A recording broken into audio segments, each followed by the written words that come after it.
과학사 속에 숨겨진 흥미로운 이야기를 통해서 과학 지식을 보다 쉽고 재미있게 풀어낸 책이 발표됐는데요. 오늘 사이언스 앤 북에서 만나보겠습니다.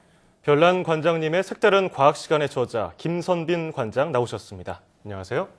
네, 요즘에 이 과학 어렵고 딱딱하다는 얘기 많이 듣고 있습니다. 우리 황 앵커는 이공계 전공하셨지만 저를 비롯해서 나머지 분들은 이공계 어렵다 이렇게 생각 많이 하거든요. 특히 과학에 대해서요.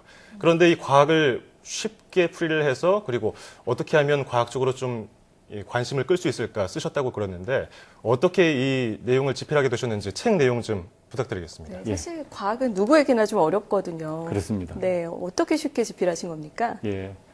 세상을 바꾼 훌륭한 과학자는 어떻게 살다 갔는지 하는 내용이 제 책 속에 있습니다. 네. 어떻게 세상을 바꾸었는지도 그림을 사례로 들어가지고 쉽게 설명하고 있습니다. 현재 우리가 누리고 있는 전기, 전자, 정보, 통신 문명이 어떻게 시작돼서 발전되고 오늘에 이르렀는지 하는 내용을 포함해서 10가지 주제를 담고 있습니다. 네네. 참고로 말씀드리면 저는 명함을 10가지를 가지고 다닙니다. 예. 그래서 앞면은 이제 보통 사람들과 같이 이름과 직책이 있고요. 뒷면은 이야기 주제에 따라서 사진이나 그림을 넣어가지고 만들었습니다. 그걸 가지고 이야기를 나누던 것을 이번에 책으로 정리해서 펴내게 되었습니다. 예. 네, 사실 과학사 속에 담겨있는 흥미로운 이야기들을 정리하시면서 더욱더 뭔가 애착이 가고 재미있지 않으셨을까 싶은데 예. 사실 이 10가지 주제 중에서 첫 번째 이야기를 보니까 과학사에서 가장 꼽고 싶은 인물, 그 인물을 뉴턴과 아인슈타인을 꼽으셨는데 특별한 이유가 있을까요? 예. 우리 인류 역사를 통틀어가지고 수많은 과학자들이 있었는데 그 중에 누가 과연 가장 훌륭한 사람이었을까? 이것이 또 저는 궁금했습니다. 그렇죠. 등수 세우는 것도 재밌잖아요. 예. 그래서 제가 자료를 살펴보니까 뉴턴과 아인슈타인으로 쉽게 결론이 나오더라고요. 예. 그런데 그 두 사람이 어떻게 해서 훌륭한 업적을 이루었는지 하는 것도 또 궁금합니다. 네. 그렇죠. 그래서 이제 조사를 해보니까 공통점이 3가지가 나옵니다. 어떤 게 있습니까? 그래서 이제 첫 번째로 기존의 이론을 비판적으로 받아들이려는 태도를 가지고 있었습니다.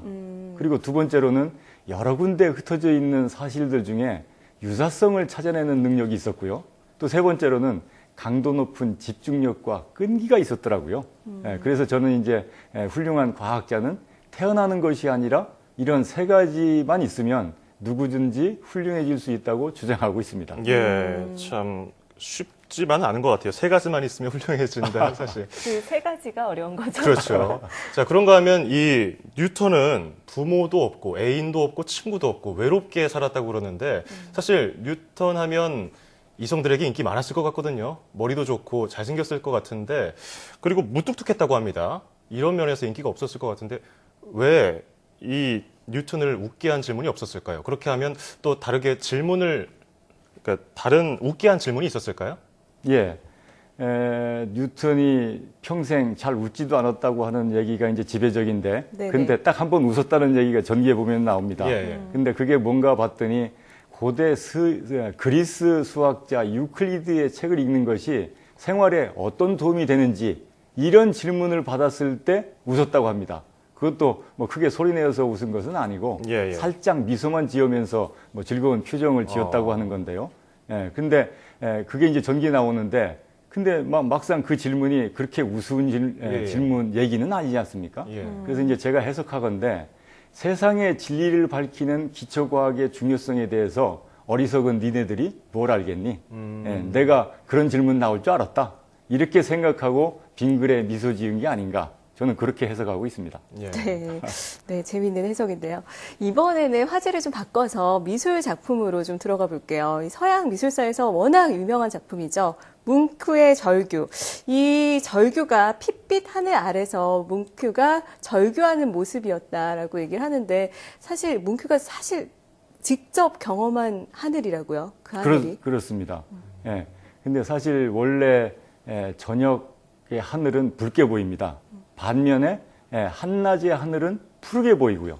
그런데 그것은 가시광선을 구성하고 있는 7색깔의 파장이 각각 다르기 때문인데 빨간색, 주황색 이런 것들은 색깔이 파장이 길고 지구 공기를 투과하는 능력이 좋아서 지구 대기층에 두꺼운 석양이나 해뜰 무렵에는 붉게 보이는 겁니다. 예. 뭉크의 눈에는 핏빛으로. 반면에 파란색, 보라색 이런 것들은 파장이 짧고 산란이 잘 돼서 대기층이 얇은 한낮의 하늘을 푸르게 보이게 하는 것이죠.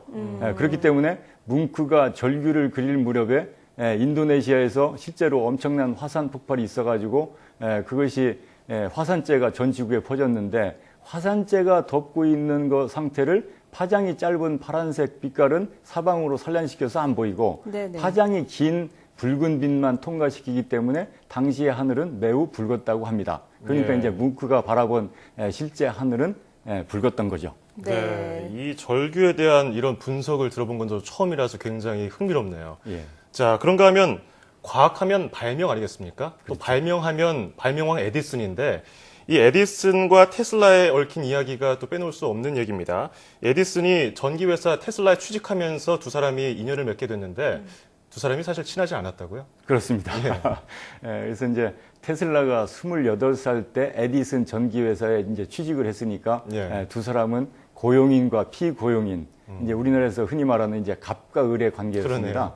에디슨은 우리가 잘 알다시피 이제 왕성한 발명 활동으로 이제 유명하였고 테슬라는 유명하지는 못했지만 자기의 기술적 신념에 대해서는 누구에게도 굽히지 않는 강직한 성격의 소유자였습니다. 그래서 두 사람은 때때로 충돌할 때가 많았는데 대표적인 것이 직류와 교류 전쟁이었습니다.